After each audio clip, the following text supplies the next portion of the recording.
భారతదేశపు మహాగ్రంథాలు, కావ్యాల సంపూర్ణ సంకలనం. సబ్స్క్రైబ్ చేయండి. తిలక్.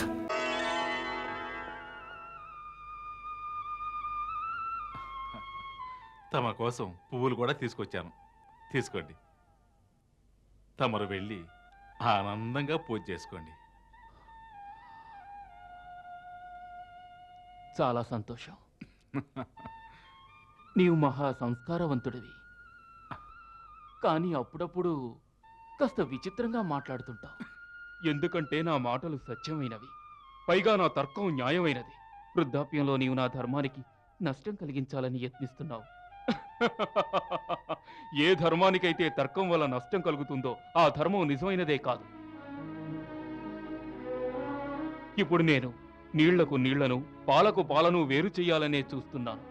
కళ్లకు కనిపించేది ఎంతవరకు నిజమైనదని గ్రహించగలగాలి. అందుకు కాస్త బుద్ధిబలాన్ని ఉపయోగిస్తే అది గ్రహించడం చాలా తేలికవుతుంది. ఆ విషయాన్నే తమకు తెలియజేస్తున్నాను. ఇప్పుడు నీవు మాటలతో నన్ను ధర్మ సంకటంలో పడవేస్తున్నావు. సంకటాలు పరిష్కారం కావాలని పూజించండి, అన్ని సంకటాలు దూరం అవుతాయి. వెళ్ళండి, వెళ్ళి పూజ చేసుకోండి. వెళ్ళండి.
నారాయణ నమస్తుభ్యం సర్వపాప వినాశనం. లక్ష్మీ లాంటి భార్యే, లక్ష్మీ లాంటి భార్యే నా సరసనుండా, దిగులేముంది నా ఎదకు, కలతేముంది ఇక నాకు. శ్రీకాంత సర్వశ్రీయుక్తం శ్రీకృష్ణాయ నమో నమః. వేదనతో రామ, ఆ వేదనతో నా కనులేమో తడిచే, దిగులుగా మారే నా ఎదయే. వ్యధగా పాడే నా హృది. మురళీ మనోహర,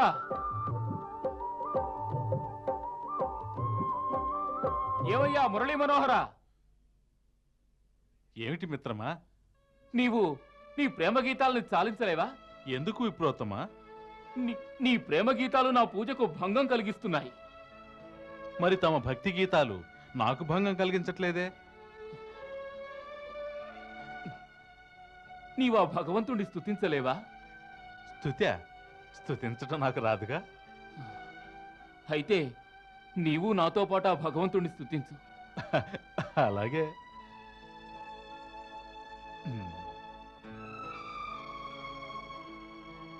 మిత్రుని ఆజ్ఞను శిరసావహిస్తాను.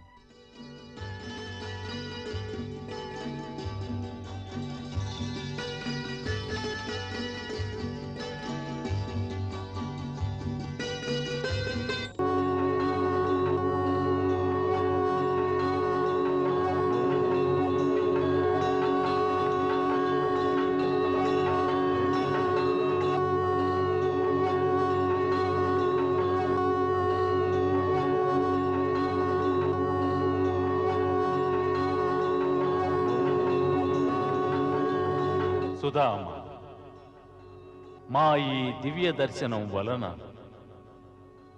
ఎన్నో జన్మల నీ భక్తి సఫలమయ్యింది. ఈ సమయాన నీవు మా సముఖాన ఉన్నందువలన నీ మీద మా మాయ యొక్క ప్రభావం ఉండదు. అందువల్ల ఈ క్షణాన నీ శరీరం సూక్ష్మ రూపాన్ని, నీ కన్నులు దివ్యత్వాన్ని పొందాయి.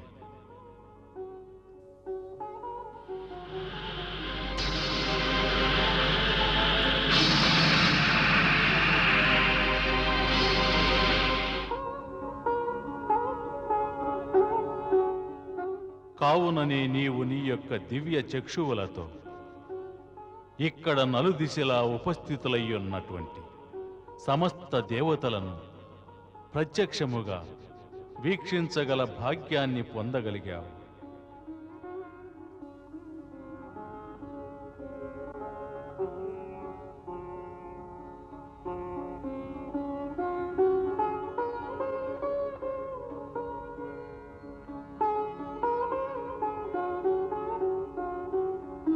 నీ చెంత మురళీ మనోహరుని రూపంలో ఉన్న అతడు కూడా మా అంశే. మమ్ము గుర్తించుము.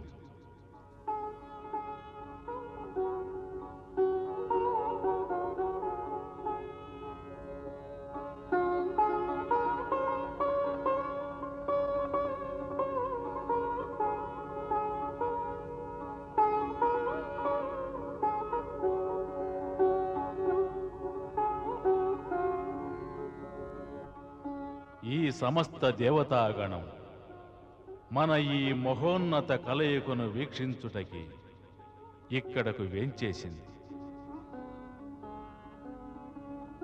నీ వలనే ఈనాడు వీరందరికీ దుర్లభమైన మా దివ్య రూప సందర్శన భాగ్యం లభించింది. ఈ దివ్య రూపాన్ని మేము కొన్ని కోట్ల యుగాలకొకసారి ప్రకటితం చేస్తూ ఉంటాం. మా ఈ దివ్య రూప సందర్శన భాగ్యాన్ని పొందిన ప్రాణులు పొందుటకు ఇంకా ఏమీయునూ మిగిలి ఉండదు. వారు మా యొక్క శ్రీచరణముల చెంత విలీనమవుతారు. కాని ఈ జన్మలో నీ యొక్క పూర్వజన్మల కర్మఫలం ఇంకా మిగిలి ఉంది. అందువల్లనే నీవు నీ యొక్క ప్రారబ్ధానుసారం సుఖాన్ని, దుఃఖాన్ని ఇంకను అనుభవించవలసి ఉంది. ఎప్పుడైతే నీ కర్మఫలం అనుభవించటం పూర్తవుతుందో అప్పుడు నీవు ఈ దేహాన్ని త్యాగం చేస్తావు. తరువాత మా శ్రీచరణముల చెంత శాశ్వత ఆనందాన్ని పొందుతావు. అటు పిమ్మట నీవు అనుభవించడానికి ఏమీయునూ మిగిలి ఉండదు. కాని ఎప్పటి వరకు కర్మఫలాన్ని అనుభవించాలో అప్పటి వరకు నీవు ఈ శరీరంతోనే ఉంటావు. మాయ నుండి తప్పించుకొనజాలవు. అందువల్ల మేము అంతర్ధానమైన తక్షణమే మా యొక్క మాయ నిన్ను ఆవహిస్తుంది. అంతేగాక నువ్వు ఈ దృశ్యాన్ని, మా యొక్క దివ్య రూప సందర్శనాన్ని మరచిపోతావు. తథాస్తు.